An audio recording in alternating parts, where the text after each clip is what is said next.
In the last session, we have discussed prelims 2025 paper. Now we will discuss CSC 2024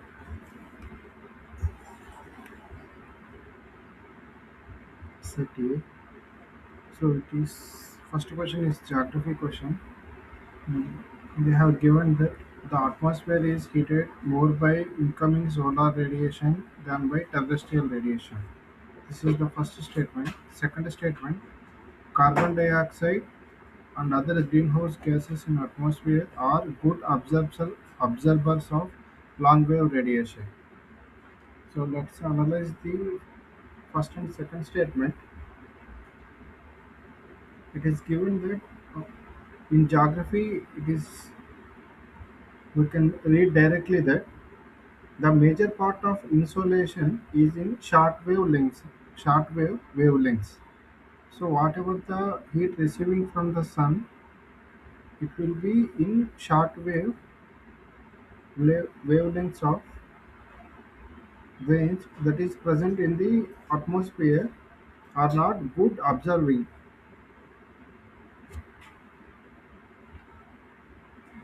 shortwave wavelengths. Atmosphere,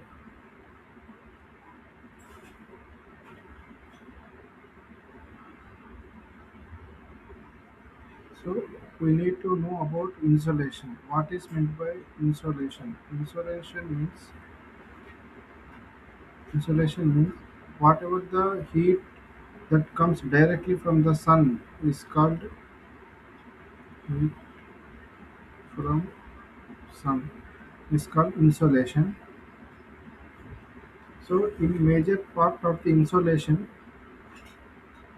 is in short wavelengths. So that means whatever the heat received from the sun is in the form of insolation, that is in the form of short wavelengths of range, and the gases of the atmosphere, whatever the gases present in the atmosphere, nitrogen, oxygen, carbon dioxide, etc., hydrogen, carbon monoxide, etc., these gases are not good observers of short wave heat, short wavelength heat. So there is not much heating of atmosphere by direct sunlight. Due to presence of these gases, the atmosphere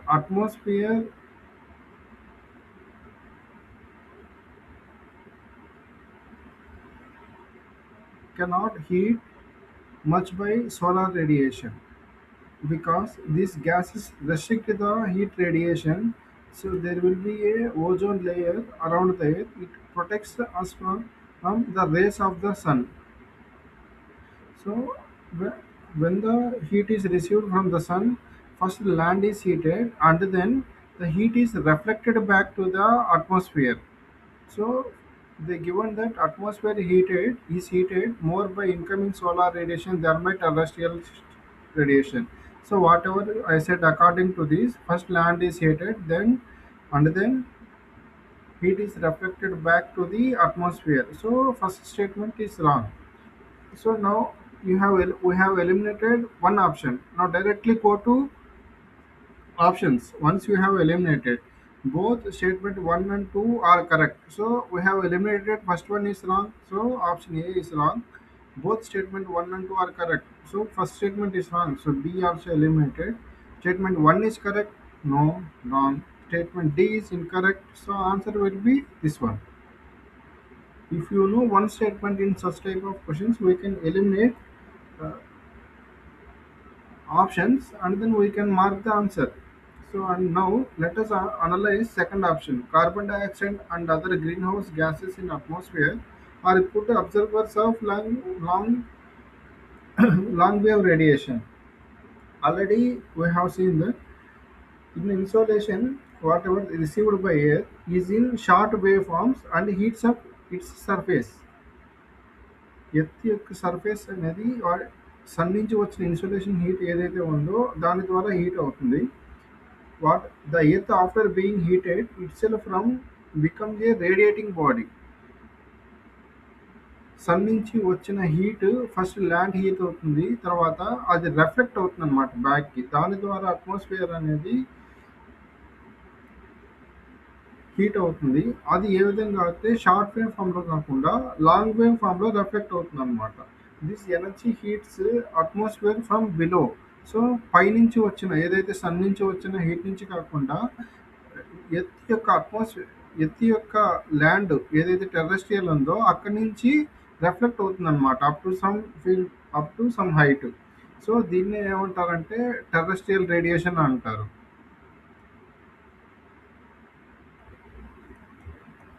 టెర్రెస్ట్రియల్ radiation. So second statement is correct. So this is the we have to eliminate. Next second question.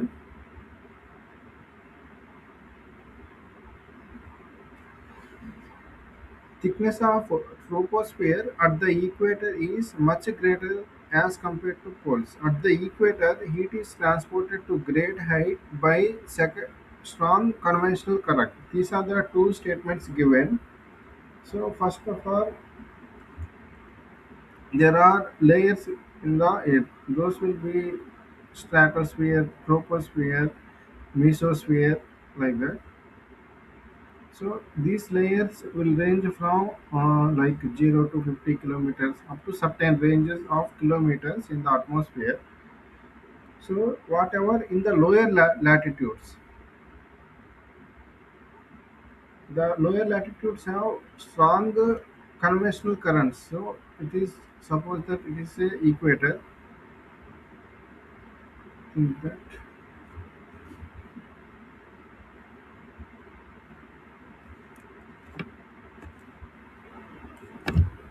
suppose think that it is an equator.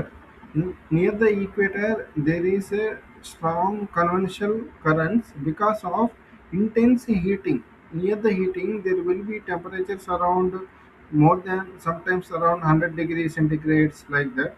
In some areas, it's a very case. So what happens is due to intense heating, whatever the winds rotating around the Earth due to revolution of the Earth, there will be high wind pressure belt in this area, that is a low latitudinal area. So whenever air is heated, the warmer air, heated air is also called warmer air.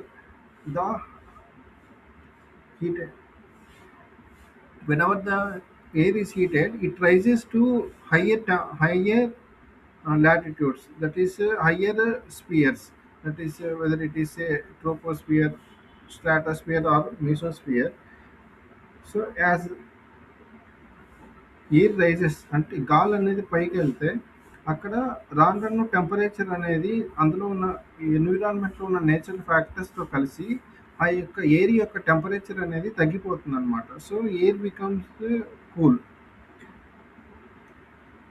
As a result decline of temperature is seen up to some greater elevations, that is up to 16 to 18 kilometers over an equator. From equator up to 16 to 18 kilometers, gradually there is the decline in temperature.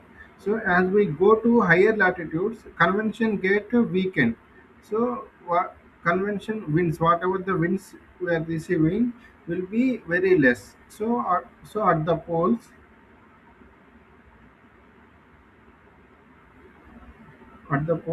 there will be a there will be less speed of air. So it will be around only 8 to 10 kilometers per speed, while we experience nearly up to 100 kilometers speed in near equator. So more than 100, like that. So on average, it will be in the tropics. It will be around medium range of temperatures. So if we analyze first statement, statement 1 is correct. So thickness of troposphere at the equator is much greater. So due to these conventional currents equator, suppose that at some kilometers there is a troposphere, it will be very thick. When it reaches to poles, there will be a less troposphere near the poles. So first statement is correct, and second statement, at the equator it is transported to great heights by strong convection current. Already we have seen, I have explained this in first statement. So air is heated due to intense pressure receiving due to rotation of the air. It, and there will be a strong convectional currents in the equator region. So there will be, so heat will be transported to different temperatures up to the certain level. So second statement also correct. So option is A. Both statement 1 and 2 are correct, and statement 2 explains statement 1. So this is how you have to eliminate. So in the third question is very simple question from direct question. Uh, if there is some volcanic activity, what are the following eruptions will take place? That is products will come from. So it is direct question from NCRT. Pyroclastic debris, ash and dust, nitrogen compounds, sulfur compounds. So all the gases, even oxygen, carbon compounds, everything will be present at the end of the volcanic activity. Below the volcanic whatever uh, particles that come from this volcanic eruption, there will be a water at the last moment. So below that water, there will be a critical minerals, even important minerals like diamonds uh, and some rare earth metals behind some thousands of kilometers. So that is around nearly 2000 kilometers below the earth. Very premium and precious metals. So if you observe in the Deccan region of India, it is called Deccan region. Uh, you will find diamonds and granites and some jewelry, coal, um, uh, ferruginous rocks, etc.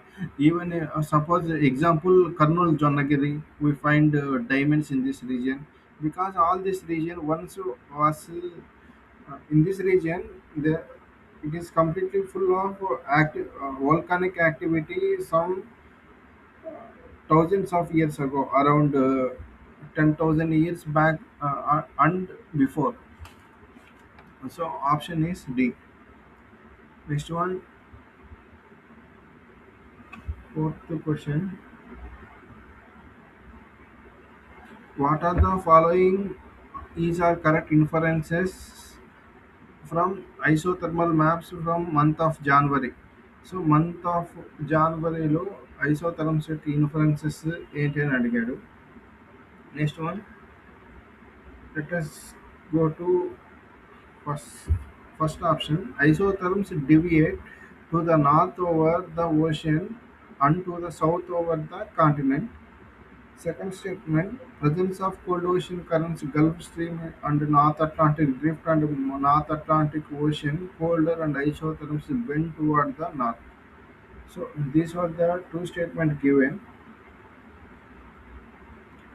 Isotherms అనేవి ఏంటంటే నా ocean కంటే నార్త్కి deviate అవుతాయి, continent కంటే south side deviate అవుతాయని first statement ఇచ్చాడు. So ఇది ఎందుకు జరుగుతుంది అంటే, ఫస్ట్ మనకి ఐసోథర్మ్స్ అంటే ఏంటో తెలియదు. ఆల్రెడీ పియూసీలో మనం చదువుకొని ఉన్నాం, ఈవెన్ 10th క్లాస్లో కూడా జస్ట్ డెఫినేషన్స్ వచ్చి ఉన్నాయి.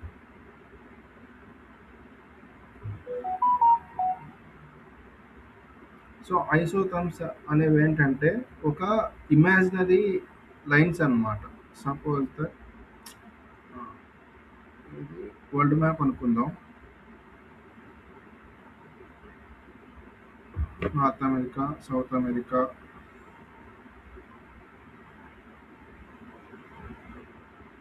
ఆఫ్రికా, యూరప్, జస్ట్ రఫ్గా ఇస్తున్నా, ఇండియా, రష్యా. సపోజ్ ఇది వరల్డ్ మ్యాప్ అనుకోండి. ఇందులో ఏంటంటే ఇవి ఐసోథర్మ్స్ అనేవి ఇమాజినరీ లైన్స్ అన్నమాట. అవి ఎందుకు ఉపయోగపడతాయి అంటే అవి మనకి కనపడవు.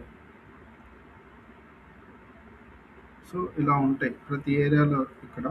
అవి ఎందుకు యూజ్ చేస్తారంటే గ్లోబల్ అంటే వరల్డ్‌లో ఉన్న టెంపరేచర్స్‌ని మెజర్ చేయడానికి ఐసోథర్మ్స్ అనేవి మెజర్ చేస్తారు అన్నమాట. చెక్ అవి సీజనల్‌గా. సో మళ్ళీ ఏంటంటే in some countries or different countries there will be seasonal changes. So India is experience suppose India is experiencing winter. There may be summer in Europe or north America. So due to variation in temperature, they feel like that. So these lines will help how these isotherms help how quickly temperature changes in an area. Lines are that get closer to indicate when these isotherms lines terms get closer to area, there will be rapid shifts. Temperature shift. It is also called a these rapid temperature changes are common in coastal areas. So so this is basic details about isotherms. So first statement ఏమి ఇచ్చాడంటే ఐసోథర్మ్స్ అనేవి ocean కంటే నార్త్కి divide అవుతాయి, continent కంటే సౌత్కి divide అవుతాయి అని first statement ఇచ్చాడు. So ఇది ఎందుకు జరుగుతుందంటే it is the result of differential heating of land and the water because of difference in there specific heat అన్నమాట. సో వాటర్ యొక్క స్పెసిఫిక్ హీట్ అనేది వన్ ఉంటుంది, ఎత్తుకి చాలా తక్కువ ఉంటుంది. సో మనకి సముద్రం హీట్ అవ్వడానికంటే ముందే ల్యాండ్ త్వరగా హీట్ అవుతుంది, త్వరగా కూల్ అవుతుంది. కానీ ఓషన్స్ అనేవి లేట్గా హీట్ అవుతాయి, లేట్గా కూల్ అవుతాయి అన్నమాట.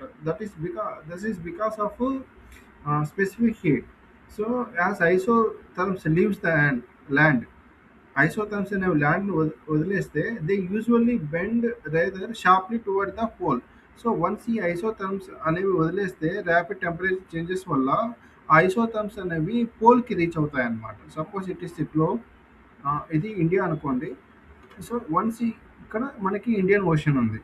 సో ఇది వన్స్ ఈ ల్యాండ్ ఏదైతే త్వరగా హీట్ని కోల్పోయిందో ఈ ఐసోథర్మ్స్ అనేవి వదిలేసి పోల్కి రీచెస్ అవుతాయి అన్నమాట. దట్ ఈస్ ఆర్కిటిక్ నార్త్లో. So that is first one. So first statement is correct అన్నమాట. సో ఒకవేళ సౌత్లో అయితే సౌత్లో ల్యాండ్ మాసెస్ ఏవైతే ఉంటే అవి సౌత్కి రీచ్ అవుతాయి. That is Antarctic region. ఇది నెక్స్ట్ సెకండ్ స్టేట్మెంట్ ఇచ్చాడు. The presence of cold ocean currents in the Gulf Stream and North Atlantic Drift make North Atlantic Ocean colder and isotherms bend towards the north. So ఇక్కడ ఏమి ఇచ్చాడంటే మనకి Gulf stream ఉంటుంది. ఎక్కడ ఉంటుంది?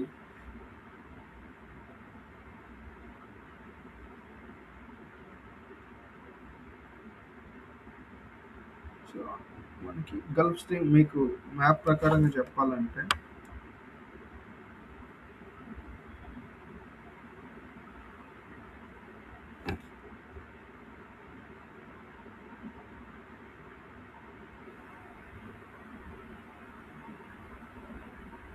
మీట్రా మనకి just imagine. So ఇది south America,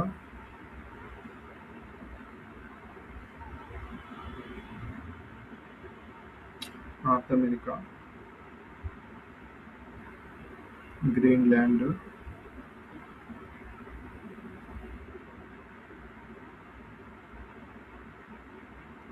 Africa, south Europe. So ఇక్కడ స్టార్ట్ అవుతుంది అనమాట. గల్ఫ్ స్ట్రీమ్ అనేది ఇక్కడ స్టార్ట్ అయ్యి విండ్స్ అనేవి ఇలా స్ప్రెడ్ అవుతాయి. So this is Gulf stream. So ఇక్కడ ఏమన్నా అంటే presence of cold ocean currents in the Gulf stream. ఇక్కడ కోల్డ్ ఓషన్ కరెంట్స్ అనేవి గల్ఫ్ స్ట్రీమ్లో ఉండడం వల్ల ఇక్కడ నార్త్ అట్లాంటిక్ ఓషన్ కూడా ఉంటుంది ఈ రీజియన్లో. సో ఈ కోల్డ్ ఓషన్ కరెంట్స్ అనేవి ఉండడం వల్ల ఈ Gulf stream north Atlantic drift ఏదైతే ఈ నార్త్ అట్లాంటిక్ డ్రిఫ్ట్ అంటే ఈ అట్లాంటిక్ రీజియన్ ఏదైతే ఉందో దాని యొక్క విండ్స్ అన్నమాట. Let me draw map.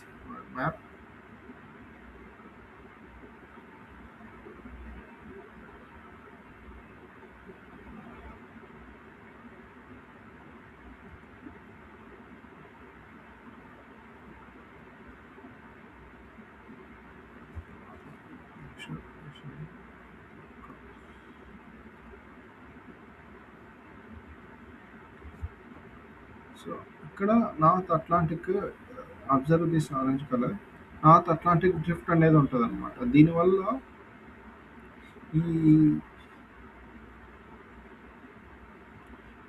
North Atlantic North Atlantic Ocean అనేది కోల్డ్ అవుతుంది and isotherms bend toward the north అన్నాడు. సో ఇక్కడ ఉండడం వల్ల మనకి ఈక్వేటర్ ఇక్కడ నుంచి పాస్ అవుతుంది. సపోజ్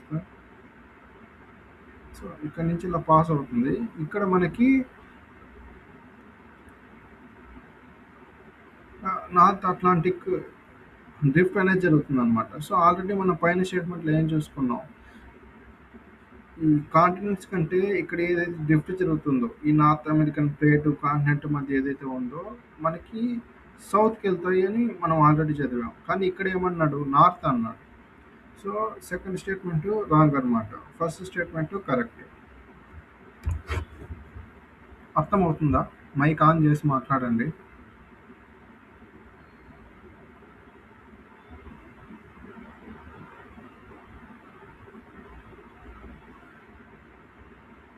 మెసేజ్ అయినా పెట్టండి. క్లియర్గా చెప్తున్నానని అనుకుంటున్నాం.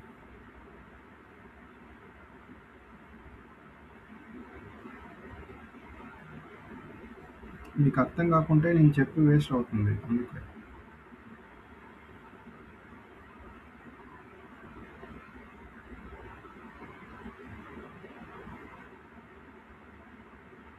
అదే రెస్పాండ్ అవ్వండి.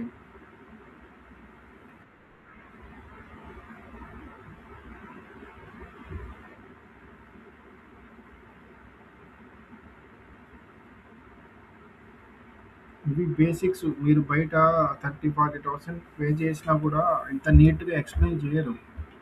ఈవెన్ హిందీ వాళ్ళు ఉన్నాయి.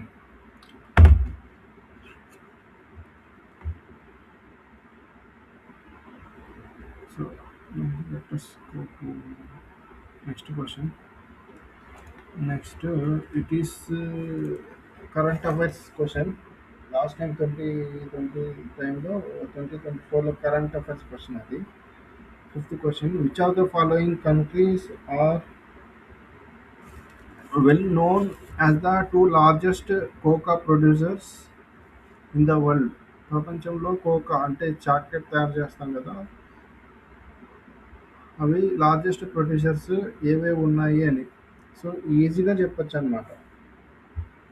సో ఎక్కువగా ఈ కోకా అనేది మనకి ఎక్కువ ఎందులో కన్జ్యూమ్ చేస్తారంటే మెయిన్ చాక్లెట్లో, తర్వాత మన స్కిన్ హెయిర్ మాయిశ్చరైజర్కి యూజ్ చేస్తారనమాట. స్కిన్ హెయిర్ మాయిశ్చరైజర్స్లో యూజ్ చేస్తారు.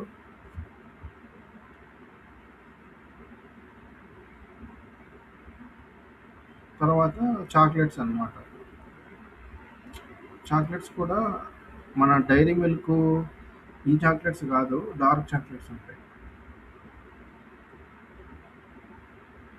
So dark chocolates are very good for health. మీరు ఎన్నైనా తినండి, అందులో కోకా అట్లీస్ట్ 70-90% ఉండాలి. ఇది చాలా చేదుగా ఉంటుంది తినడానికి. హెల్త్, హార్ట్ ఇన్ఫెక్షన్ అంటే హార్ట్‌కి ప్రాబ్లమ్స్ రావు. గుడ్ స్లీప్ ఉంటది. స్ట్రెస్ తగ్గిస్తుంది. మనకి చదువుకునేటప్పుడు మన యొక్క కెపాసిటీ కూడా పెంచుతుందనమాట. చాలా కాస్ట్ ఉంటాయి. ఓకే. సో, తర్వాత ఆప్షన్స్ ఏంటంటే Algeria, Morocco, Botswana, Namibia, Cote de Ivoire and Ghana, Madagascar, Mozambique అన్నీ ఆఫ్రికన్ కంట్రీసే. సో, గ్లోబల్ ప్రొడ్యూసింగ్ ఒకసారి మనకి రిపోర్ట్స్ చూస్తే ఎక్కువగా పండించే దేశం వచ్చి Cote de Ivoire and Ghana అనమాట. It is current affairs question. We can skip, but remember that ఎక్కువ ఎక్కడ ప్రొడ్యూస్ చేస్తారంటే ఆఫ్రికాలో ప్రొడ్యూస్ చేస్తారు, especially Ghana and Cote de Ivoire అనమాట. ఇది ఒకటి. సో మదగాస్కర్ అనేది ఇది ఒక ఐలాండ్ తెలిసిందే. మొజాంబిక్ అనేది సౌత్ ఆఫ్రికా పైన ఉంటుంది కంట్రీ. మొరాకో అనేది నార్త్ కంట్రీ ఉంటుంది, వెరీ డేంజరస్ కంట్రీ ఇది. ఆ, తర్వాత బోత్స్వానా, నమీబియా. నమీబియా అంటే మనకు గుర్తు రావాల్సింది చీతాస్. ఆ, అది. తర్వాత Botswana. So this is fifth question. Next ఇది కూడా ఎన్సీఆర్టీ నుంచి direct question. With reference to Himalayan rivers joining the Ganga downstream Prayagraj from west to east, one of the following sequences are correct. So మనకి Ganga basin అనేది ఇండియాలో మొత్తం catchment area ఎంత ఉంటుందంటే 26% ఉంటుంది. ల్యాండ్ వైజ్ తీసుకుంటే 8,61,404 స్క్వేర్ కిలోమీటర్స్ ఉంటుంది అనమాట. సో అబౌట్ ఎంత, almost it's about 43% of India's population. So తర్వాత తర్వాత సో ఇది ఎక్కడ స్టార్ట్ అవుతుంది అంటే గంగా రివర్ అనేది గంగోత్రి గ్లేషియర్ అట్ గౌముఖ్ అనే ప్లేస్ దగ్గర స్టార్ట్ అవుతుంది. సో ఇది direct question from NCERT. So ఇది ఎంత డిస్టెన్స్ ట్రావెల్ అవుతుందంటే ఆల్మోస్ట్ 2525 కిలోమీటర్స్ ట్రావెల్ అయ్యి బే ఆఫ్ బెంగాల్లో కలుస్తుంది. సో దీనికి ట్రిబ్యూటరీస్ ఒకసారి చూస్తే మనకి అలకనంద మేజర్గా, తర్వాత రామ్ గంగా, కాళీ, Yamuna, Gomati, Ghaghara, Gandak, Kosi, Son. These are the major tributaries. So మనకి ఇందులో కూడా లెఫ్ట్ బ్యాంక్ ట్రిబ్యూటరీస్ ఉంటాయి,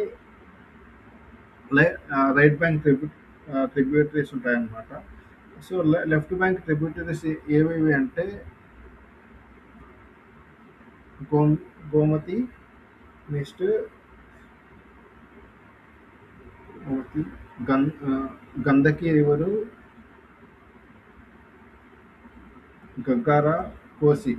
ఇవి ఏంటంటే ఇవి లెఫ్ట్ నుంచి జాయిన్ అయ్యి తర్వాత డౌన్ స్ట్రీమ్కి ట్రావెల్ అవుతాయి అన్నమాట. సో అది కూడా ఎక్కడంటే వెస్ట్ టు ఈస్ట్ ట్రావెల్ అవుతాయి. సో వెస్ట్ నుంచి ఈస్ట్ ట్రావెల్ అవుతాయి. Suppose it is travel. So west నుంచి ఈస్ట్ ట్రావెల్ అవుతాయి అన్నమాట. So left bank tributaries.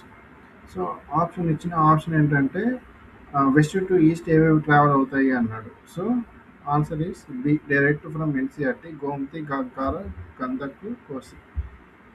So this is the sixth question. Next, seventh question. Consider the following statements. Rainfall is the one of the reasons for weathering rocks. Rainwater contains carbon dioxide in solution. Next, rainwater contains atmospheric oxygen. So, ఇది చాలా basic question. Rainwater is the one of the reason for weathering rocks. ఇప్పుడు మనకి racks అంటే erosion కానీ, తర్వాత వెదరింగ్లో ఏమేమి ఉంటాయి, metallic process, oxidation process, ఇవి జరగడానికి ఆక్సిడేషన్ ప్రాసెస్. సో రెయిన్ఫాల్ అనేది మెయిన్ రీజన్ అనమాట. రెయిన్లో ఉన్న రెయిన్ వాటర్లో నార్మల్గానే పీహెచ్డ్గా ఉండదు. సో డిజిటల్ రూపంలో ఉంటాయి కదా. సో అవి కొన్నాళ్ళ తర్వాత ఈ ఈ ఈ రాక్స్ మీద ట్రావెల్ అవ్వడం వల్ల రాక్స్ మీద ఉన్న మినరల్స్ని క్యారీ చేస్తాయి. సో ఆ మినరల్స్ క్యారీ అవ్వడం వల్ల ఆ రాక్స్కి వెదరింగ్ అనేది జరుగుతుంది అనమాట. లైక్ రాక్స్ సాఫ్ట్ అవ్వడం, that is called erosion.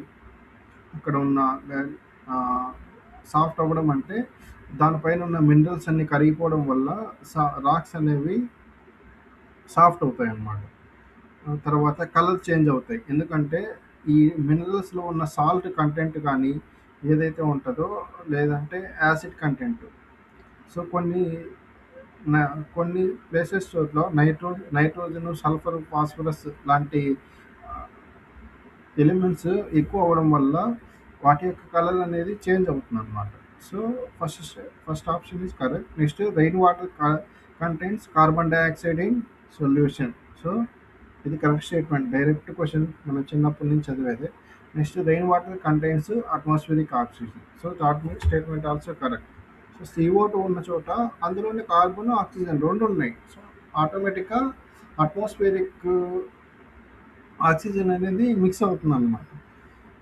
So అట్లా కూడా ఆలోచించు. మనకు తెలియనప్పుడు అలా ఆలోచించి పెట్టొచ్చు. సో అన్ని 3 కరెక్ట్ కాబట్టి option A is correct. Next ఇది ఇదొచ్చి మ్యాపింగ్ క్వశ్చన్. ఈ 2026లో మ్యాపింగ్ అడగలేదు. Which of the following countries Finland, Germany, Norway, Russia have border with North Sea. మనకి నార్త్ సీ ఎక్కడ ఉంటుంది అని ఒకసారి చూస్తే,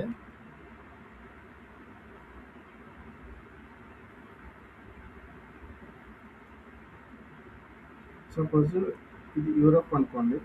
ఇక్కడ మనకి యూకే ఉంటుంది. యూకే ఈ రీజియన్ నార్త్ సీ. ఇక్కడ మనకి ఈ రీజియన్లో డెన్మార్క్ ఉంటుంది, Netherlands, Belgium, France.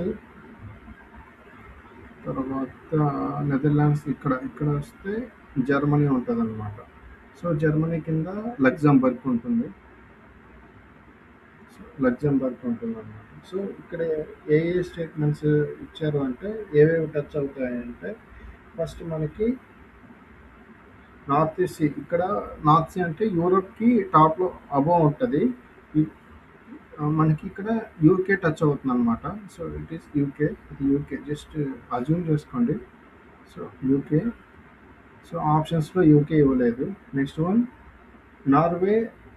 Norway to the west. తర్వాత డెన్మార్క్. సో డెన్మార్క్ టచ్ అవుతుంది. తర్వాత Netherlands, Belgium, France. So Belgium, France. So ఇక్కడ ఇచ్చిన కంట్రీస్ ఏంటి? Finland, Germany.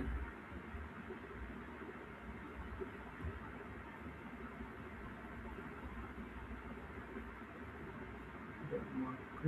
సో ఇక్కడ మనకి డెన్మార్క్ సౌత్లో ఇక్కడ టచ్ అవుతుంది. సో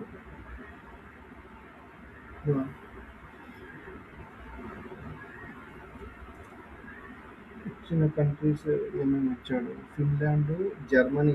ఓకే, జర్మనీ ఇక్కడ బార్డర్ షేర్ అవుతుంది అనమాట ఈ గ్యాప్లో. సో ఇది మ్యాప్లో చూస్తేనే తెలుస్తుంది అనమాట. సో జర్మనీ ఒకటి, నార్వే. ఈ 2 కంట్రీస్ టచ్ అవుతాయి అన్నమాట. సో మ్యాప్లో అబ్జర్వ్ చేస్తేనే ఇది అవుతుంది. మ్యాప్ చూడండి. So answer is B. So 9th question. Which of the following consider the following information. Waterfall region river Dhuandhar, Malwa, Narmada. Hundru, Chotanagpur, Subarnarekha. Gersoppa, Western Ghats, Netravati. So ఈ 2 ఇచ్చారు. ఈ 3 ఆప్షన్స్ ఇచ్చారు. ఇందులో ఏవి మ్యాచ్ అవుతాయి అని అంటే, సో ఈ దురంధర్ ఫాల్స్ అనేది ఎక్కడుంది అంటే మధ్యప్రదేశ్లో ఉంది. సో తర్వాత కుంద్రు వచ్చి సువర్ణరేఖ. సో సువర్ణరేఖ అనమాట. ఇది ఎక్కడుందంటే చోటా నాగ్పూర్ రీజియన్. సో ఇది కరెక్ట్ స్టేట్మెంట్. తర్వాత ఇది కరెక్ట్. ఇది ఎంపీ నర్మదా రివర్ అనేది ఇటు ఎండుకు వస్తుంది అనమాట, వెస్ట్కి. సో ఇటు సైడ్ ఫ్లో అవుతుంది కదా నర్మదా రివర్. తర్వాత ఈ గోసప్ప గెర్సొప్ప ఫాల్స్ అనేవి ఇదేంటంటే ఇదొక ఇది వాటర్ ఫాల్. దీన్ని ఏమంటారంటే గెర్సొప్ప ఫాల్స్, జాగ్ ఫాల్స్ అని కూడా అంటారు. సో జాగ్ ఫాల్స్ ఇవి ఎక్కడ ఉంటాయంటే శర్వస్తి రివరు, వెస్టర్న్ ఘాట్స్. కానీ ఇక్కడ మనకి ఇచ్చింది ఏంటంటే నేత్రావతి ఇచ్చాడు. సో ఆప్షన్ ఈస్ రాంగ్ అనమాట. So second only 2 is correct. So answer is ఏ. ఇలా ఎలిమినేట్ ఒకటి తెలిస్తే ఆటోమేటిక్గా ఎలిమినేట్ చేయొచ్చు అనమాట. ఇప్పుడు దౌందర్ మనకు తెలియదు. సపోజ్ మీకు మాల్వా అనేది ఐడియా ఉండాలి, నర్మదా అనేది ఐడియా ఉండాలి, కుండ్రు అన్నది తెలియదు. కనీసం చోటా నాగ్పూర్, సువర్ణరేఖ ఎక్కడ ఉన్నాయని ఐడియా ఉండాలన్నమాట. సో ఇది నెక్స్ట్ 10th క్వశ్చన్.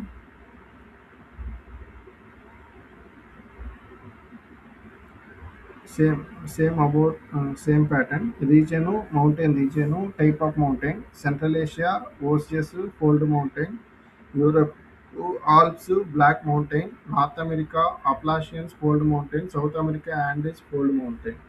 సో మనకి మౌంటైన్స్లో 3 టైప్స్ ఆఫ్ మౌంటైన్స్ ఉంటాయన్నమాట. అవి ఏంటంటే ఒకటి fold, 2 block, 3 volcanic. So there are 3 types of mountain falls. So these are fold mountains are Himalayan mountains, Alps and Andes are the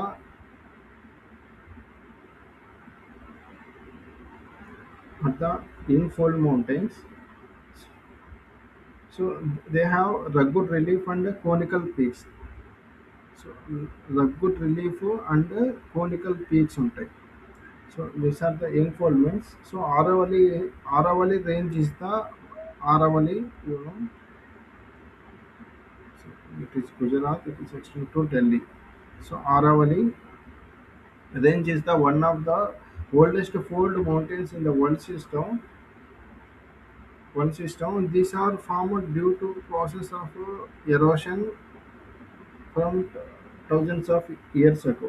Next, let us go to Andes Mountains are a mountain system of South America. Andes Mountains are mountains of South America, but and one of the natural great features of the earth. So these are part of the four mountains. So on the Appalachian Mountains, these are exist in the North America.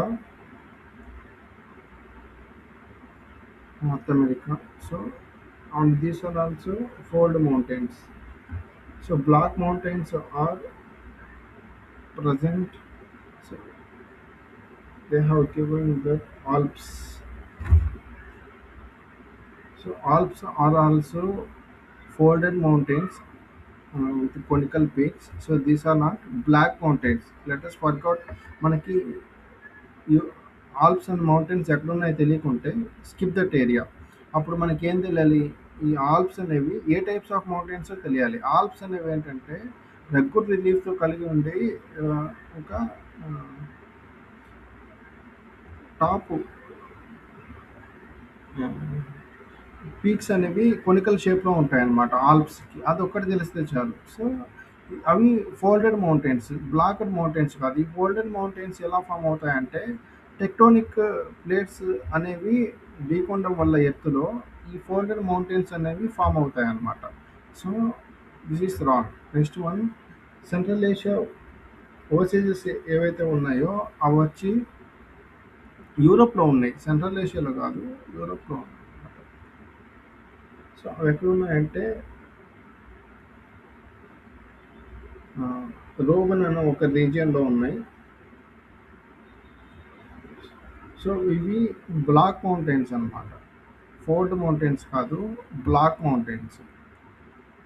So అవి ఎందుకు form అవుతాయంటే ఒక large areas ఏవైతే ఉన్నాయో ఇప్పుడు suppose 2 plates అన్నవి ఢీకొన్నప్పుడు so tectonic plate ద్వారా ఒక surface area almost displays అవుతాయి.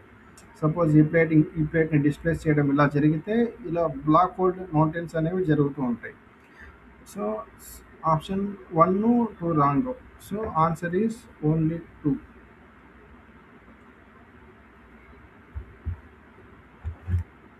ఈ బాక్స్ టైప్స్ క్వశ్చన్స్ వస్తే చాలా కన్ఫ్యూజ్ అవుతాం. 2024 నుంచి ఇలా ఇస్తున్నాడు. ముందు లేవు ఆ క్వశ్చన్స్. నెక్స్ట్ ఇది direct question. Green field projects central government initiate చేస్తుంది. అవి ఏవేవి అని ఇచ్చారనమాట. So it is current affairs question. ఈ ధోని పోలో ఎయిర్పోర్ట్ అనేది ఎక్కడుందంటే అరుణాచల్ ప్రదేశ్లో ఉంది. తర్వాత సెకండ్ ఈ కుషినగర ఇంటర్నేషనల్ ఎయిర్పోర్ట్ అనేది ఎక్కడుందంటే ఇది ఆ, కుషి మధ్యప్రదేశ్లో ఉందన్నమాట.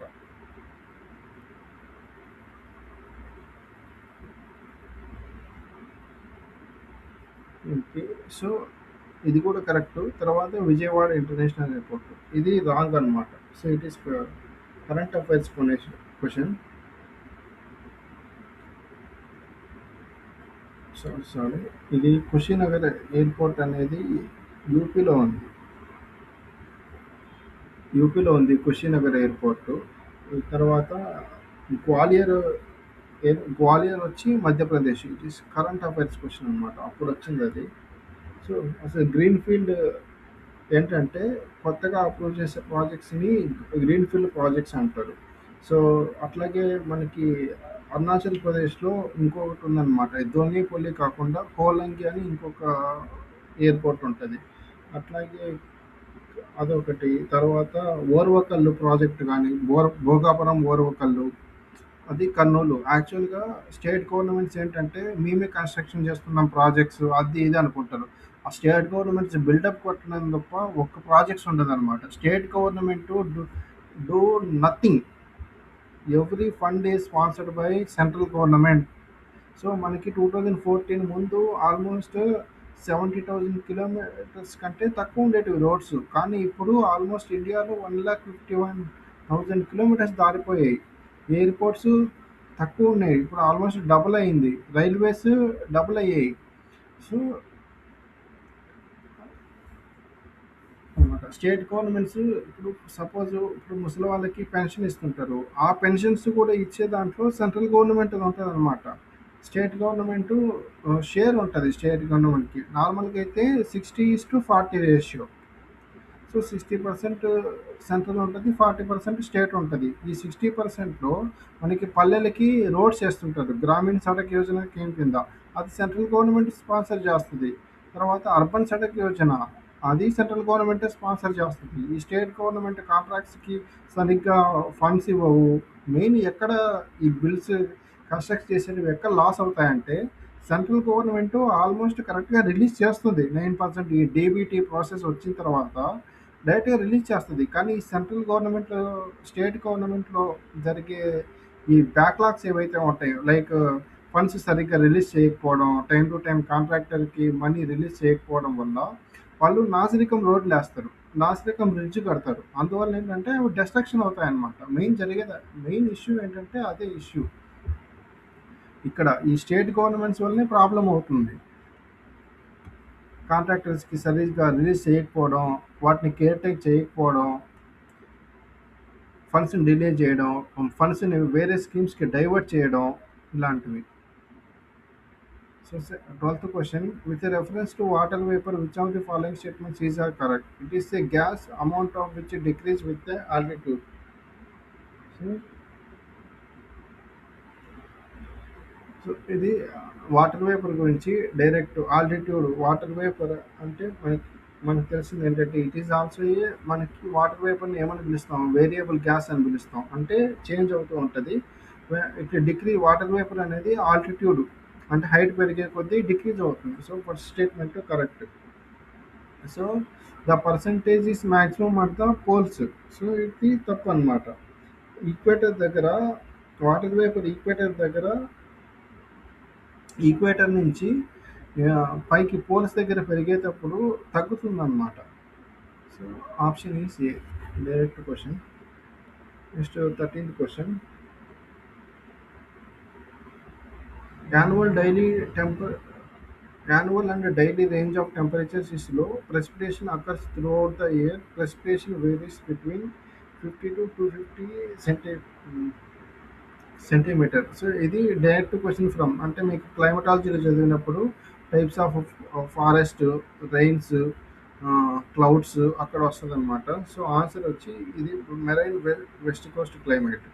సో ఈక్వటోరియల్ క్లైమేట్ అంటే టెంపరేచర్స్ హై ఉంటాయి. China type of humid subtropical climate అంటే ఇండియన్ టైప్ ఆఫ్ కానీ ఆఫ్రికన్ కానీ ఇలాంటివి.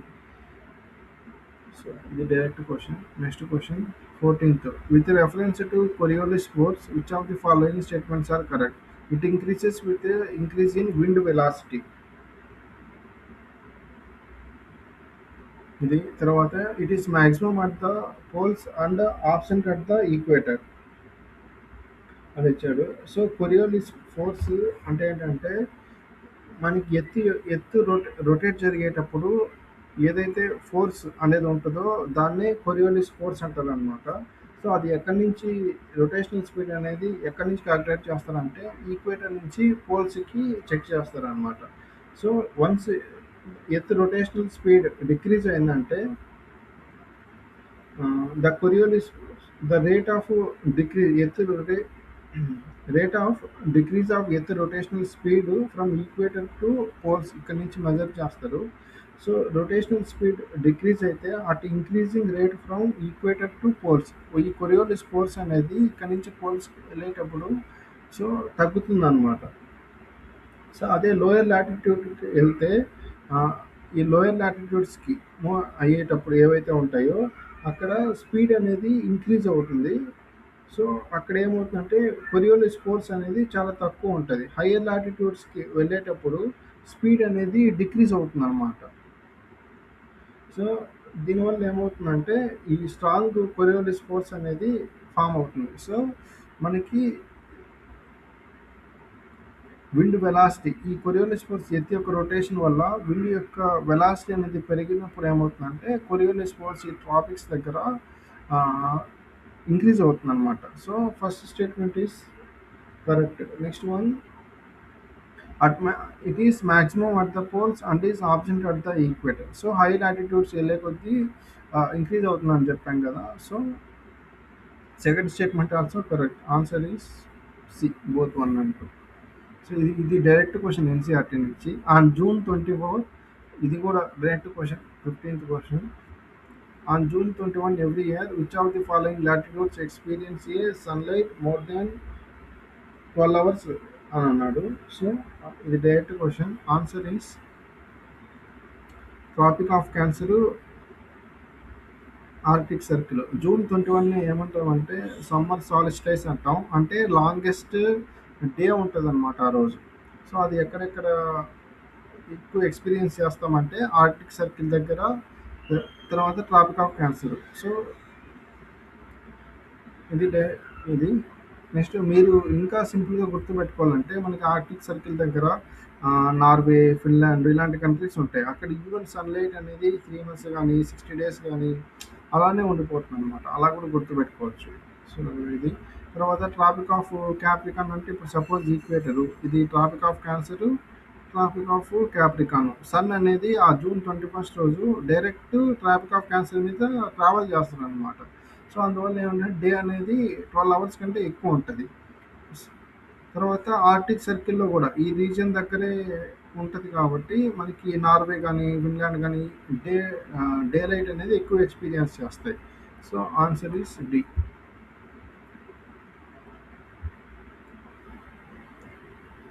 So One of the following regions, 16th question, has world's largest tropical peatland, which holds about 3 years worth of global carbon emissions from fossil fusions and possible destruction, which can exert detrimental effect on the global climate. So ఇది questions అన్నాడు. అసలు పీట్లాండ్ అంటే ఏంటి మనకి?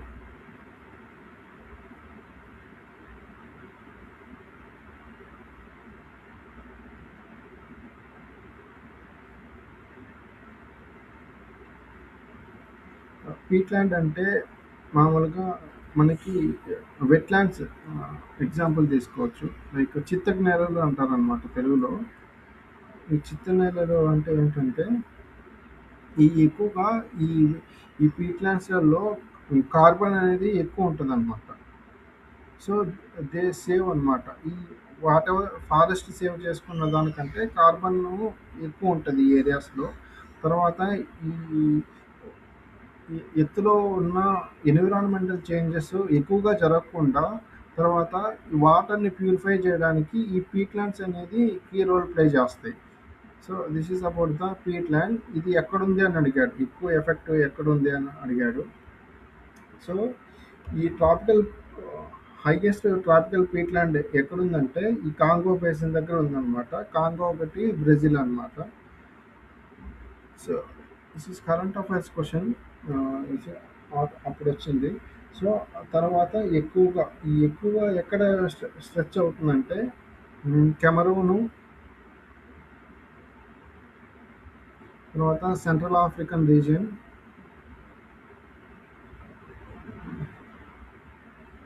Central Africa, తర్వాత అంటే central Africa అంటే ఇంకా అదే అన్నమాట. కాంగో గానీ, తర్వాత ఆహ్, కాంగో, గుయానా, గునియే, తర్వాత గాబను. సో, ఇలాంటి రీజియన్‌లో ఉంటదనమాట. So, it is direct question. So, so ఇది నెక్స్ట్ వన్ 17th పీఎఫ్ఏఎస్ గురించి అడిగాడు. పీఎఫ్ఏఎస్ అంటే పర్ అండ్ పాలీఫ్లోరో ఆల్కైల్ సబ్స్టెన్సెస్ అంటారు.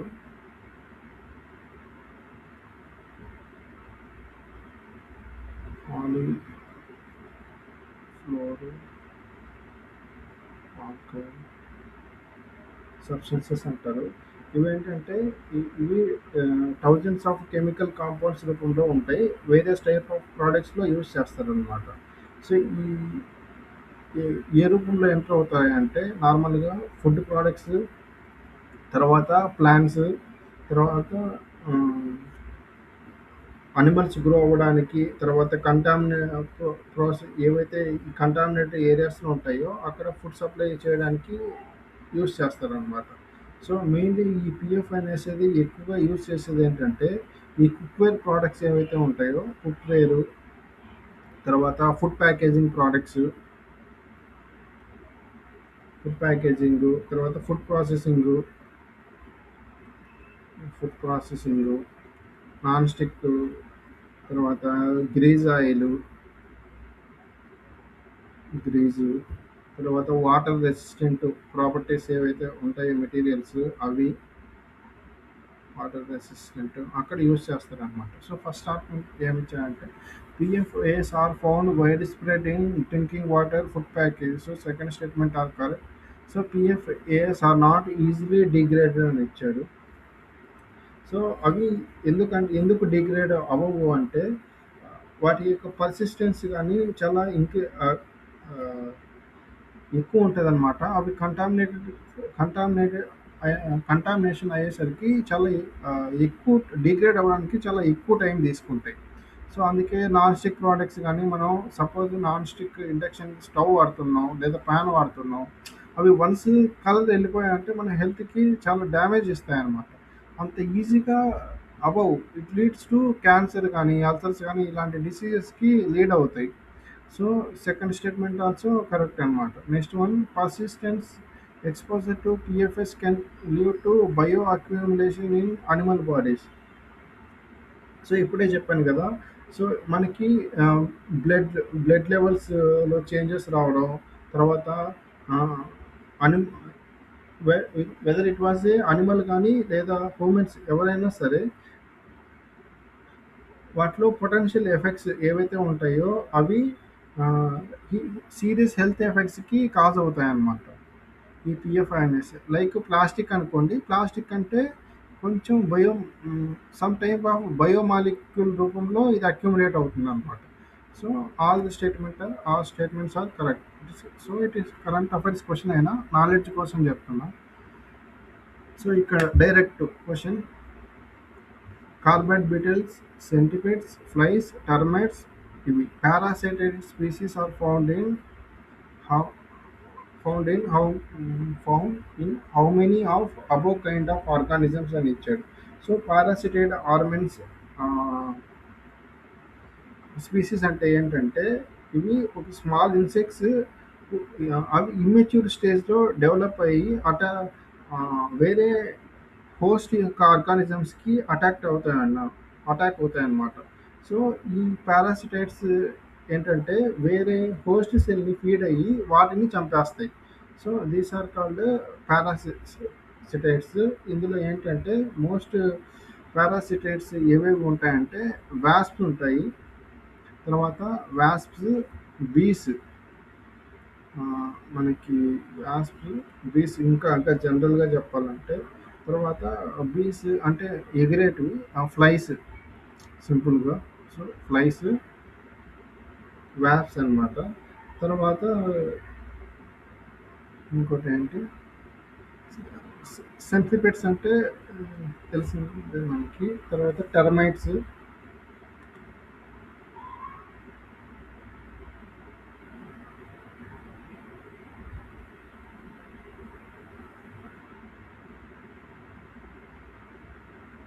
సో టెర్మైట్స్ అంటే మనకి చెదపురుగులు ఉంటాయి కదా, అవన్నమాట. టెర్మైట్స్ అంటే చెదపురుగులు. తర్వాత మనకి సెంట్రిపెట్స్ సెంట్రిపెట్స్ అంటారు.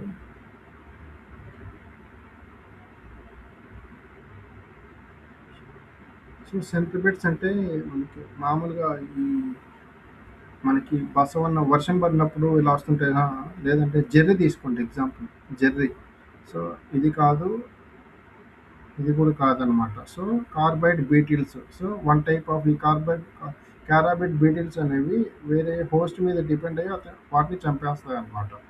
So option 1, 3, 5. సో ఇవి కరెక్ట్. టెర్మైట్స్ అంటే చెదపురుగులు. సో అవి మట్టి మీద లేకుంటే చిన్న చిన్న వాటి మీద డిపెండ్ అయి ఉంటాయి కాబట్టి సెకండ్ వన్ రాంగ్. సో జెర్రీలు కూడా రాంగ్ అనమాట. So answer is only 3. So ఇలా ఎలిమినేట్ చేయాలి. Next one: so how many of the above belong to 19th question P family అని ఇచ్చాడు.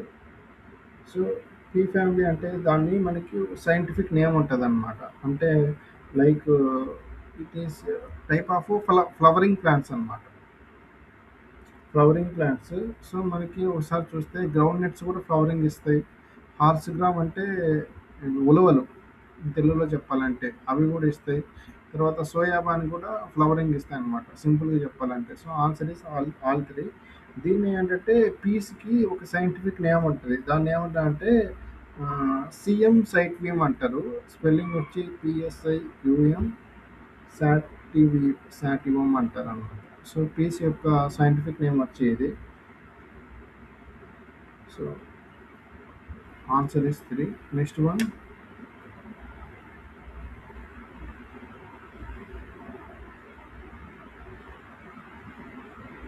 28th question. Indian flying fox is placed under vermin category in the Wildlife Protection Act. మనం ఇది ఖచ్చితంగా చదవాలి ఎన్విరాన్మెంట్లో. It is environment question.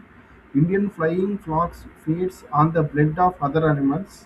So ఈ 2 statements ఇచ్చారు. So నార్మల్గా ఏంటంటే ఈ ఫ్లయింగ్ ఫాక్స్ అంటే దేనికి సంబంధించిన అంటే ఈ బ్యాట్స్కి జాతికి సంబంధించినవి అనమాట. ఇవేంటంటే మనకి ఫ్లయింగ్ ఫాక్స్లో ఈ స్పీసీస్లో bats are the only animals of mammals. అంటే పిల్లలకి పాలిచ్చే జంతువులు ఏవైతే స్పీసీస్ ఉన్నాయో ఫ్లయింగ్లో అవి బ్యాట్స్ అన్నమాట. సో ఇందులో కూడా మనకి టైప్స్ ఉంటాయి. గ్రేట్ ఇండియన్ ఫ్రూట్ బ్యాట్ అని,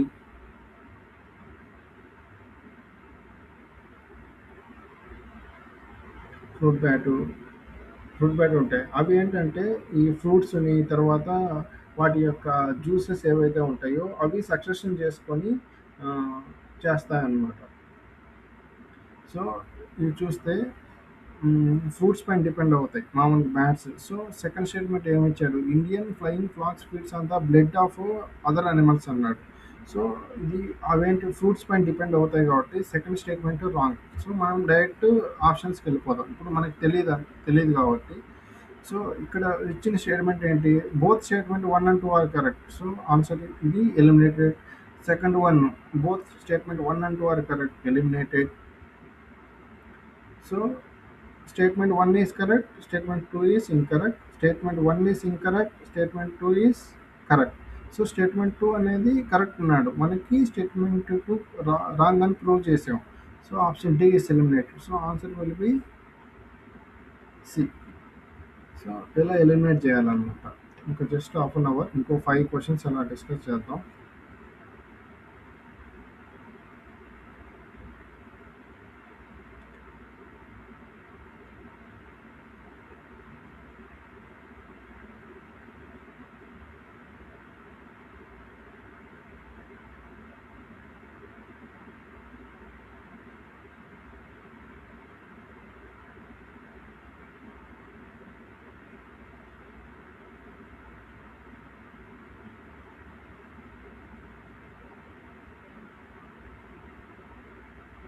సో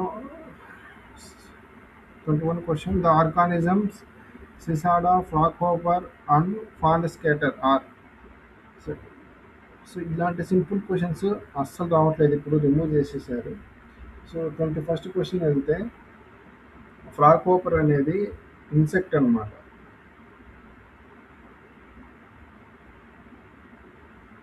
సో ఇన్సెక్ట్, సిసాడా అనేది ఇన్సెక్ట్, మనకి ఇది తెలియదు అనుకున్నాం.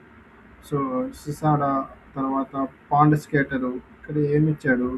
ఈ అనిమల్స్ ఏ జాతికి చెందినవి అన్నాడు. సో మనకి తెలిసింది నార్మల్గా చూసేది ఏంటంటే ఫ్రాగ్ హోపర్ అన్నమాట. ఈ ఫ్రాగ్ హోపర్ దేనికి రిలేటెడ్? సో ఈ ఇన్సెక్ట్స్కి స్పీసీస్ అన్నమాట ఇవి. తర్వాత ఇవి ఎక్కువగా ఏంటంటే ఫ్రాత్ ఫ్రాతీ టైప్ ఆఫ్ సబ్స్టెన్సెస్ని ప్రొడ్యూస్ చేస్తాయి. అంటే mostly they are depended on small insects కానీ లిటిల్ బిట్ ఆఫ్ గ్రాస్ కానీ వీటిపైన డిపెండ్ అవుతూ ఉంటాయి.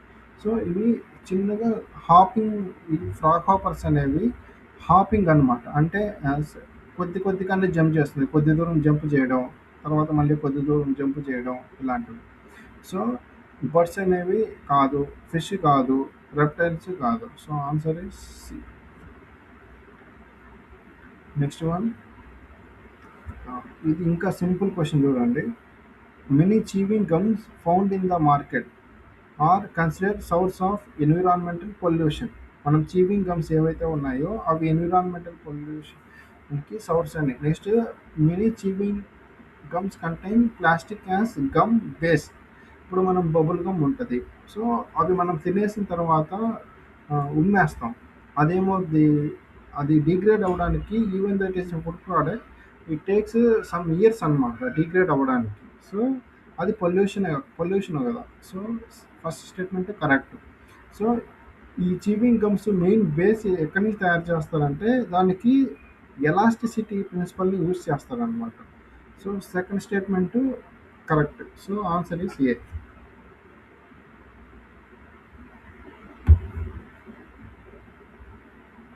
సో ఇది కూడా current affairs and mapping related question. Mapping ఇప్పుడు ఇవ్వట్లేదు, ఇప్పుడు కరెంట్ అఫైర్సే ఫోకస్ చేయాలి. So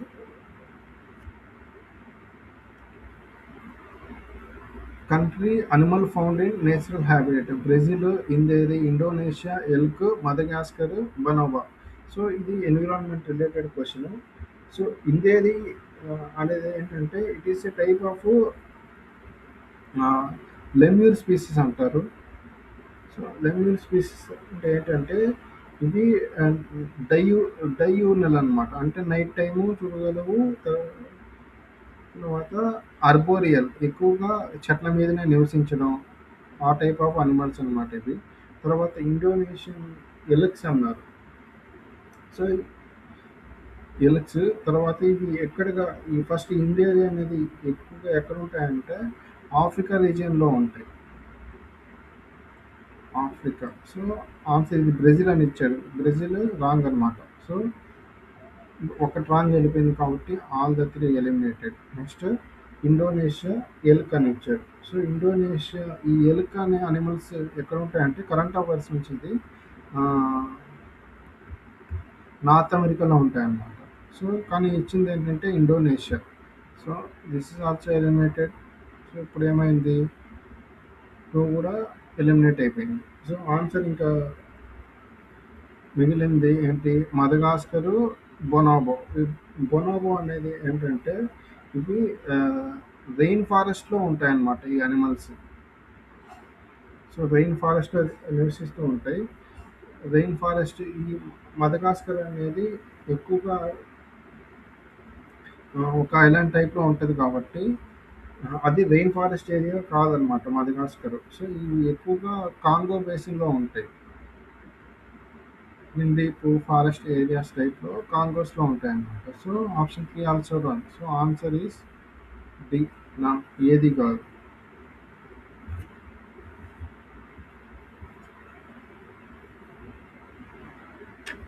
So 24th question, World Toilet Organization question. It is the one of the agencies in the United Nations. Next, World Toilet Summit, World Toilet Day, and World Toilet Colleges are initiatives of the organization to inspire action to ta- tackle the global sanitation crisis. The main focus of its function is to grant funds to least developed countries, developing countries to achieve the open end defecation. ఇది question ఇచ్చాడనమాట.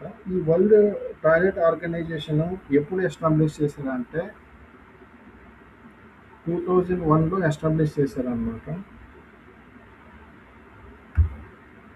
So మనకి తెలియనప్పుడు, so ఇది first question వదిలేసేయండి, one of the agencies. Second question చూడండి.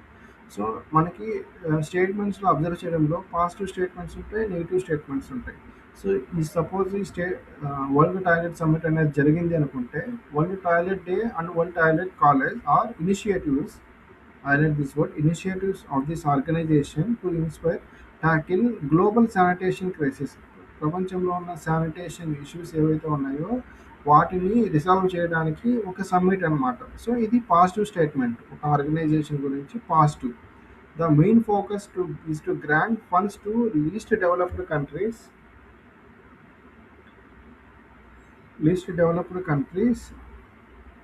and developing countries to achieve the end of open defecation అన్నాడు.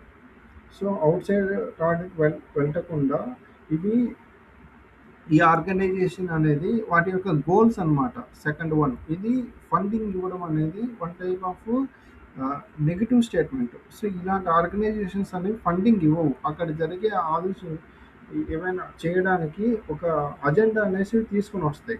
So అజెండాని తీసుకొని వచ్చి ఒక యునైటెడ్ నేషన్స్ ఎకనామిక్ కౌన్సిల్ కానీ యుఎన్తో కానీ ఒక రిప్రజెంటేషన్ ఇస్తుంటాయన్నమాట. సో వాటి ద్వారా ఇవి ప్రోగ్రామ్ ఇంప్లిమెంటేషన్ ట్రై చేస్తాయి. సో స్టేట్మెంట్ 3 అనేది రాంగ్. సో మనం ఆప్షన్స్లోకి వెళ్తే స్టేట్మెంట్ 3 రాంగ్ అయిపోయింది. So D is eliminated, B is eliminated. So answer next, one of the agencies of United Nations. ఈ వరల్డ్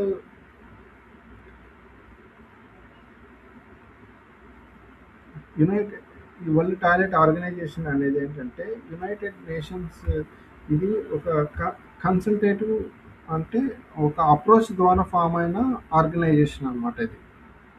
సో ఇది first option also wrong. So మనకు ఉన్నది ఏంటంటే ఆప్షన్ ఏ. సో ఇది next one, consider the following statements. Lions do not have particular breeding season. So ఈ question ఇచ్చాడు. తర్వాత unlike most other big cats, cheetahs do not roar. Unlike male lions, male leopards do not proclaim their territory by scent marking అన్నాడు. So first మనకి first చూద్దాం. లయన్స్‌కి particular breeding season ఉండదనమాట. దానికి ఆకలేసినప్పుడు breeding season in the sense reproduction process సెక్షువల్‌గా meet అవ్వడానికి. So, ఈ మేల్ లయన్స్ ఎప్పుడు మెచ్యూర్ అవుతాయంటే సెక్షువల్ రీప్రొడక్షన్‌లో పార్టిసిపేట్ చేయడానికి 26 మంత్స్ ఏజ్ వచ్చిన తర్వాత అవి మెచ్యూర్ అవుతాయన్నమాట. So, first statement correct. Next unlike other big cats, cheetahs do not roar. So, cheetahs అనేవి క్యాట్ స్పీసీస్‌కి సంబంధించినవి. అవి రోర్ చేయవనమాట. సో, మీరు క్యాట్ ఎలా వాయిస్ అయితే చేస్తాయో మన ఆళ్ళలో సేమ్ అలా ఉంటది. సెకండ్ స్టేట్మెంట్ కూడా correct. Next male leopards do not proclaim their territory by scent marking. అలా ఏమి ఉండదనమాట. టైగర్స్ ఏవైనా కూడా అవి లెపార్డ్స్ గానీ, అవి ఏంటంటే లయన్స్ గానీ, లేదంటే బిగ్ క్యాట్స్, టైగర్స్ గానీ అవి వాటి యొక్క టెరిటరీలో యూరిన్ అనేది స్ప్రెడ్ చేస్తాయన్నమాట. సో, ఆ యూరిన్‌ని అబ్జర్వ్ చేసిన వేరే లయన్స్ ఆ యూరిన్ స్మెల్ చూసి వేరే టెరిటరీస్ ఇంకొక లయన్ టెరిటరీ గానీ, చీతా గానీ, లేదంటే లెపర్డ్స్ గానీ అందులో టెరిటరీకి ఎంటర్ అవ్వవనమాట. సో, ఆన్ ఇది correct. Third statement wrong. So, answer is A. Only 1 and 2. So, ఇలా చేయాలి papers. Next one biggest question కానీ easy question. Which of the following is correct description of 100 million farmers? ఇది current affairs question. It is a platform for accelerating the transition towards food and water systems that are net zero carbon nature positive that aims increasing farmer resilience. అంటే increase farmer యొక్క resilience పెంచడానికి support చేసే ఒక initiative అనమాట. It is an international alliance and network of individuals farming organise interested in supporting strengthening and developing of animal husbandry. So, ఇక్కడ ఏమొచ్చాడు, అక్కడ 100 million farmers అన్నాడు. ఇక్కడ సెకండ్ దాంట్లో ఆర్గానిక్ అనిమల్ హస్బెండరీ డెవలప్ చేయడానికి అన్నాడు. సో, ఇది one type of negative statement అనమాట. Which is not related to the program. So, option B is eliminated. It is a digitally fully integrated అన్నాడు. Fully integrated అంటే extreme statement అనమాట. So, fully integrated కానీ దాని యొక్క technology కానీ ఏది ఉండదు ఫార్మింగ్లో. It is impossible. So, it is also a extreme negative and extreme statement. So, option C is eliminated. It is a platform with mission to encouraging farmers to form product organization or agri-business consortiums, thus facilitating the access to global open markets to sell their products. So, ఇది కూడా wrong అనమాట. So, main 100 million farmers యొక్క initiative ఏంటంటే మనకి నేచర్‌లో carbon యొక్క శాతాన్ని increase చేయకుండా ఫార్మర్స్ యొక్క ప్రొడక్టివిటీని, తర్వాత నేచురల్‌గా వాటర్ గానీ, ఫుడ్ గానీ వాటిని యాక్సెలరేట్ చేయడానికి చేసే ప్రోగ్రామ్ అనమాట. So, answer is A. ఇక్కడ how many of considered distributed energy sources అన్నాడు. So, distributed energy sources first battery, biomass generators, fuel cells, rooftop solar vehicles. Distributed energy ఏంటంటే it refers to small generation units located in consumer side on meter. ఇవి small generation power power units అన్నమాట. So, అవి ఎక్కడెక్కడ install చేయాలంటే మనకి rooftop solar, తర్వాత battery storage మన ఇంట్లో చేసుకుంటాం. బయోమాస్ తర్వాత విండ్ జనరేటింగ్ యూనిట్స్, మనకి విండ్ కానీ పైన మన ఇంటి పైన స్మాల్ పెట్టుకోవచ్చు అనమాట. తర్వాత ఫ్యూయల్స్ రన్ అయ్యి పవర్ని జనరేట్ చేసేటివి. సో, అన్ని ఆల్ ఆర్ పాసిబుల్ అనమాట. So, answer is D. 2026లో ఒక్కొక్క క్వశ్చన్ డిస్కస్ చేయాలంటే హాఫ్ అన్ అవర్ పడుతుంది. అంత పెద్ద క్వశ్చన్స్ ఇచ్చాడు ఈసారి. Which of the following shows a unique relationship with an insect that has a seaworm with it, that is the only insect that can pollinate this tree. So ఇది direct question అనమాట NCERTs నుంచి. అదేంటంటే fig అనమాట. Fig trees ఏంటంటే వాటి యొక్క Wasp, ఇన్సెక్ట్స్కి Wasp ఏదైతే ఉంటుందో అది సీవోల్వ్ అవుతుంది అనమాట. సో ఆ సీవోల్వ్ అయిన ప్రోడక్ట్ ఏదైతే ఉంటుందో అది పాలినేషన్కి హెల్ప్ అవుతుంది. సో ఆన్సర్ ఈస్ ఏ అనమాట.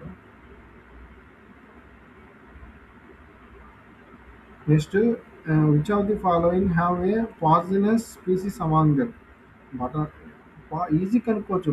బటర్ఫ్లైస్లో పాయిజనస్ ఉంటాయి, ఫిష్లో ఉన్నాయి, ఫ్రాగ్స్లో ఉన్నాయి. Answer C all the three. తర్వాత how many of about trees are actually native to India? Cashew, papaya, red sanders. So red sanders so ఇండియాకి నేటివ్ అనమాట. ఆన్సర్ ఈస్ ఎక్కడ? తిరుపతి. ఓం నమో వెంకటేశ్వర. నెక్స్ట్ వన్ చేద్దాం. 7:30 దాకా ఎన్ని పాసిబుల్ అయితే అన్ని చేద్దాం. ఎందుకంటే మనం ఆల్మోస్ట్ 10-15 ఇయర్స్ పేపర్ సాల్వ్ చేయాలి. With reference to radio isotope. మీకు చదివేటప్పుడు అర్థం అవ్వాలన్నమాట మనం ఎందుకు చదువుతున్నాం ఏంటనేసి.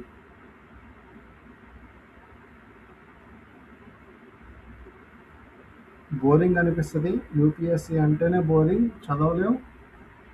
చదవాలి, ఖచ్చితంగా టైం వేసుకొని చదవాలి. మీరు పేషెన్స్ లేకుంటే చాలా టఫ్ అవుతుంది అనమాట. యూపీఎస్సి అన్నీ నేర్పిస్తుంది, ఏడిపిస్తుంది, నవ్విస్తుంది. సక్సెస్ అయినప్పుడు నవ్వు వస్తుంది, సక్సెస్ రాకుంటే అందరూ తిడతారు, అప్పుడు ఏడవాలి. You will learn many many many things. With reference to radioisotope thermoelectric generators, also called RTGs, consider the following statements. RTGs are miniature fission reactors. ఇక్కడ మనకి ఒక స్టేట్మెంట్ ఎలిమినేషన్ ట్రిక్స్లో యూపీఎస్సి చేంజ్ చేయడానికి ఏమవుతుందంటే, ఫిజన్ ఉన్న చోట సపోజ్ ఫ్యూజన్ ఉన్న చోట fission ఇస్తాడు, ఫిజన్ ఉన్న చోట ఫ్యూజన్ ఇస్తాడు. సో ఆస్పిరెంట్స్ని కన్ఫ్యూజ్ చేయడానికి అనమాట. సో డైరెక్ట్లీ ఏంటంటే ఈ క్వశ్చన్ ఆప్షన్ 1 ఎలిమినేట్ చేసేస్తే ఆన్సర్ బి కరెక్ట్ అవుతుంది అనమాట. ఈవెన్తో మనకి ఆ కాన్సెప్ట్ తెలియకపోతే ఫిజన్ ఉన్న చోట ఫ్యూజను, ఫ్యూజన్ ఉన్న చోట ఫిజను ఇక్కడ చేంజ్ చేస్తాడు. సో అది ఒక్కటి గుర్తుపెట్టుకుంటే ఈ క్వశ్చన్ వచ్చినప్పుడు నెక్స్ట్ టైం ఏదైనా క్వశ్చన్స్ వస్తే సాల్వ్ చేయొచ్చు అనమాట. So answer is B.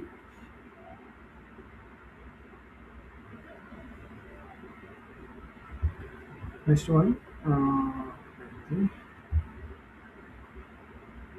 Giant stars live much longer than dwarf stars. ఇది క్లాస్ 6 ఎన్సీఆర్టీలో ఉంది. Compare to dwarf stars, giant stars have a greater rate of nuclear reaction అని ఇచ్చాడు. సో మనకి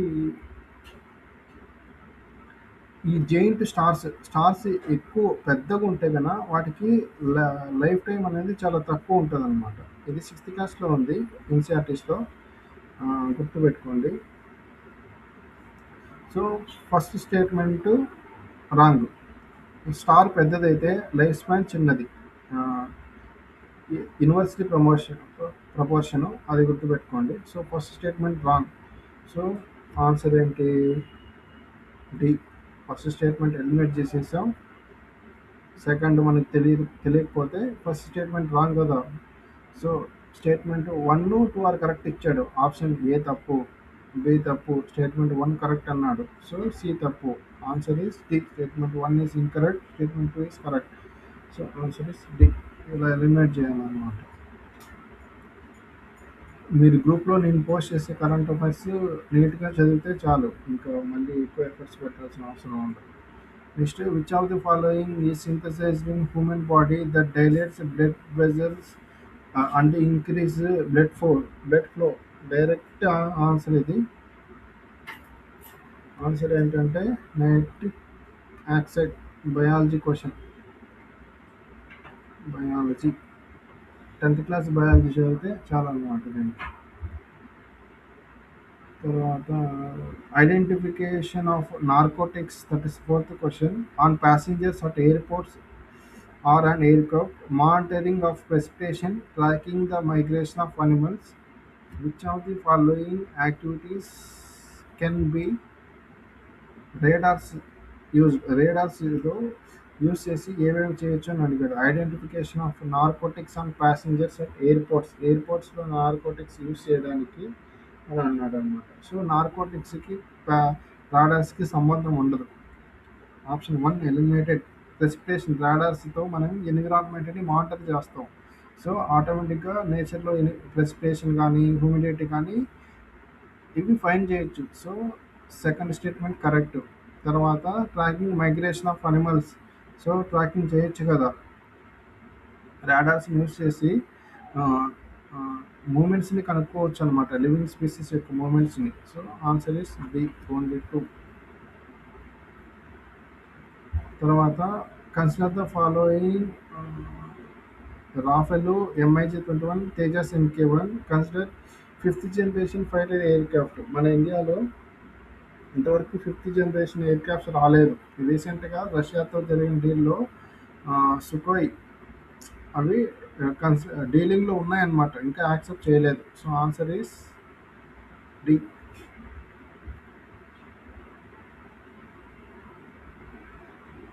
next 36th question. Which of the following are hydrogels are used?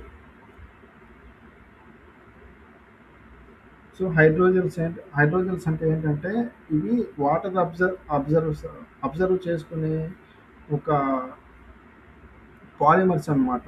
అవి ఏంటంటే ఈ hydrogels అనేవి లార్జ్ అమౌంట్ ఆఫ్ వాటర్ని హోల్డ్ చేస్తాయి.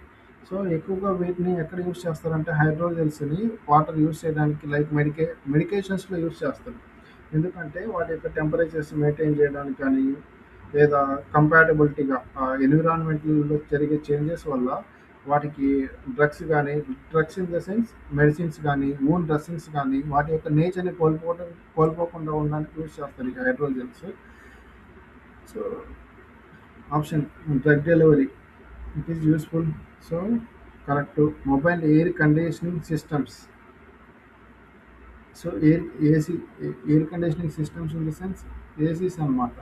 సో ఏసీస్లో కూడా మనకి అవి కూల్నెస్ జనరేట్ చేసుకొని రూమ్లో చుట్టూ ఉన్న ఎన్విరాన్మెంట్లో ఏసీ ఎలా వర్క్ అవుతాయంటే వాటి చుట్టూ ఉన్న ఎయిర్ని అబ్జర్వ్ చేసుకొని అవి కూల్ ఎయిర్ రిలీజ్ చేసి అందులో ఉన్న హ్యూమిడిటీని కంట్రోల్ చేసి వాటర్ అనేవి బయట రిలీజ్ చేస్తాయి అన్నమాట. అది ఏసీ యొక్క ప్రిన్సిపల్.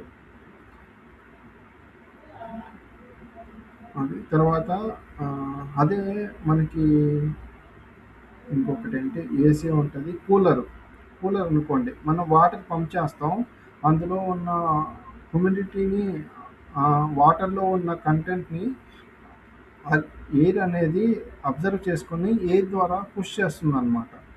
సో అది కూలరు. తర్వాత ఈ హైడ్రోజెల్స్ అనేవి ఇండస్ట్రియల్ లూబ్రికెంట్స్లో కూడా యూస్ చేస్తారు. So answer is 213C. తర్వాత okay C, sorry, D, option D, 3 correct.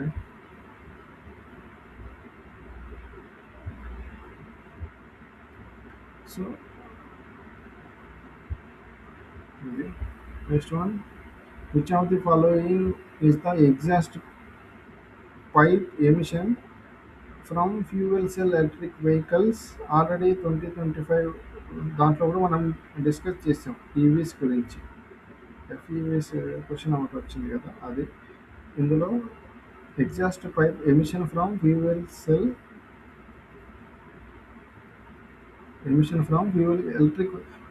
Electric vehicle నుంచి ఎగ్జాస్ట్ పైప్ ద్వారా ఏవి ఎగ్జాస్ట్ అవుతుంది అని ఇచ్చాడు. సో 37th క్వశ్చన్ ఇస్తే మనకి ఎలక్ట్రిక్ వెహికల్స్ ఎలా ఫామ్ అవుతాయంటే ఈ కన్వెన్షనల్ కంబషన్, వీటిని ఏంటంటే ఇంటర్నల్ కంబషన్ ఇంజన్స్ అంటారు అనమాట. సో వీటి నుంచి ఎలాంటి హార్మ్ఫుల్ గ్యాసెస్ కానీ లేదంటే ఎమిషన్స్ అనేవి రిలీజ్ అవ్వవు.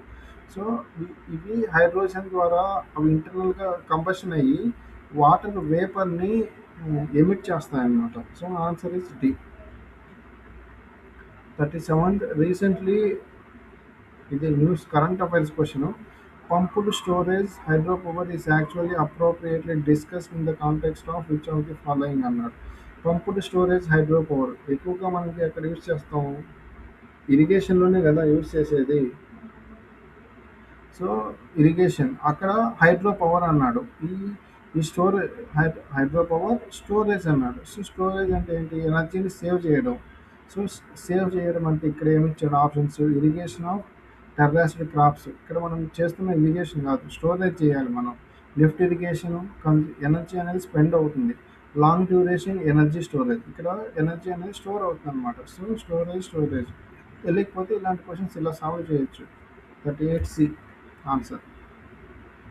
తర్వాత membrane bioreactors are often discussed in the context of అన్నాడు. సో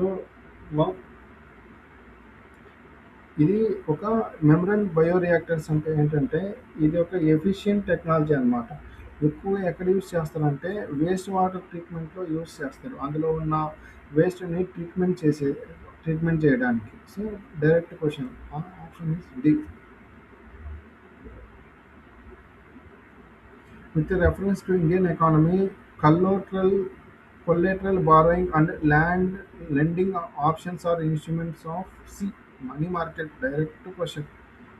ఇంత ఈజీ క్వశ్చన్ పేపరు ఇంకా ఫ్యూచర్లో రాదు నాకు తెలిసి. ఇయర్ బై ఇయర్ టఫ్ అవుతుంది, దానికి తగ్గట్లే ప్రిపేర్ అవ్వాలి. సో దీని తర్వాత total fertility rate Indian economy is defined dash. So direct fertility rate ఎలా డిఫైన్ చేస్తారు అంటే the average number of live births women would have by the end of her child bearing age. ఒక స్త్రీ child bearing age అంటే almost meno menopause అంటారు కదా, అంటే periods ఎప్పుడైతే అయిపోతాయో తర్వాత ఆల్మోస్ట్ ఇప్పుడు ఉమెన్కి పర్ఫెక్ట్ ఏజ్ ఆఫ్ మ్యారేజ్ వచ్చి 25 years అనమాట. సో హై ప్రొడక్టివిటీ కెపాసిటీ ఉంటుంది ఆ టైంలో. తర్వాత నుంచి తగ్గుతుంది. 30 నుంచి వచ్చేసరికి ఇంకా ఎక్కువ తగ్గిపోతుంది. సో 40 వచ్చేసరికి సగం మంది కోల్పోతారు. అది దేనిపైన డిపెండ్ అవుతుందంటే తీసుకునే ఫుడ్ పైన డిపెండ్ అవుతుంది. మంచి న్యూట్రిషియస్ హెల్త్ తీసుకుంటే they have even capacity to fertility capacity ఎంతవరకు ఉంటుందంటే ఈవెన్ 50 to 60 years దాకా మెయింటైన్ చేయొచ్చు అనమాట. ఒక ఐలాండ్ ఉంది, ఈవెన్ ఆ ఒక ఐలాండ్లో 55-60 years దాకా కూడా వాళ్ళు బియర్ చేయగలరు అనమాట పిల్లల్ని. I don't remember the particular island name. అదనమాట ఆన్సర్ ఇస్ డి. ఇంకా 4 minutes. Consider the following statements. In India, non-banking financial companies can access the liquidity adjustment facility window of the Reserve Bank of India. So ఇది ఇచ్చాడు. So మనకి liquidity adjustment facility అన్నాడు. ఎల్ఏఎఫ్ అంటారు దీన్ని ఎకానమీలో. ఎల్ఏఎఫ్ అంటే ఏంటంటే ఈ మనకి లిక్విడిటీ అంటే క్యాష్ మేనేజ్మెంట్ కానీ తర్వాత మనీని సప్లై చేయడానికి మేనేజ్ చేయడానికి ఆర్బీఐ అనేది యూజ్ చేస్తుంది అనమాట. సో ఇది ఎక్కడ ఎక్కువ యూజ్ చేస్తారంటే బ్యాంకింగ్ ఫెసిలిటీస్లోనే యూజ్ చేస్తారు. కానీ క్వశ్చన్ ఇచ్చింది ఏంటి? ఆప్షన్ నాన్ బ్యాంకింగ్ అన్నాడు. So option is wrong. So 1 eliminate చేసాం. 1 ఎలిమినేట్ చేసేస్తే A wrong? C wrong. Next in India foreign institutions వాటిని ఏమంటారంటే ఎఫ్ఐఐస్ అంటారు. Can hold government securities. నేను 2025 పేపర్లో కూడా గవర్నమెంట్ సెక్యూరిటీస్ నుంచి క్వశ్చన్ వచ్చిందనమాట. సో క్రూషియల్ టైంలో గవర్నమెంట్ సెక్యూరిటీస్ని అమ్మేసి ఇండియా అనేది మన ఫారెన్ రిజర్వ్స్ని సేవ్ చేసుకోవడానికి యూస్ అవుతుంది అనమాట. రీసెంట్గా మనకి వాట్సాప్ నేను గ్రూప్లో కూడా పెట్టాను. మన ఇండియా సమ్ 125 billions అలా గోల్డ్ అనేది అమ్మేస్తుంది అనమాట. ఎందుకంటే ఫారెన్ రిజర్వ్స్ని మెయింటైన్ చేయడానికి. ఫారెన్ రిజర్వ్స్ ఉన్నప్పుడే మనకి ఇండియాలో ఇన్ఫ్లేషన్ని తగ్గించడానికి కానీ దాన్ని మెయింటెనెన్స్ చేయడానికి యూజ్ అవుతుంది అనమాట. సో అది ఏ రూపంలో ఉండాలంటే యుఎస్ డాలర్స్ రూపంలో ఉండాలి. So second option is correct అనమాట. Next India stock exchanges can offer separate trading platforms for deps. అవును, ఇప్పుడు మనకి సెబీ ఉంది, బిఎస్సి ఉంది, భారత్ స్టాక్ బిఎస్సి. కానీ ఇక్కడ స్టాక్ మార్కెట్లో మనకి ఇన్వెస్ట్మెంట్ చేయాలంటే మనకి ట్రేడింగ్ ప్లాట్ఫామ్స్ చాలా చాలా చాలా ఉన్నాయన్నమాట. వాటి నుంచి మనం డెప్స్ తీసుకొని వాటిని ఇన్వెస్ట్మెంట్ చేయడం, తర్వాత ఈ స్టాక్ ఎక్స్చేంజ్ చేయడానికి సపోజ్ అప్ స్టాక్స్ అని ఇట్లా కొత్త కొత్త ప్లాట్ఫామ్స్ ఉన్నాయి కదా. సో ఇలా ప్లాట్ఫామ్స్ ఉన్నాయన్నమాట. So option is D, both 2 and 3 are correct. So ఇంకా ఇప్పుడు సెకండ్ క్వశ్చన్. సో ఇంతటితో స్టాప్ చేద్దాం.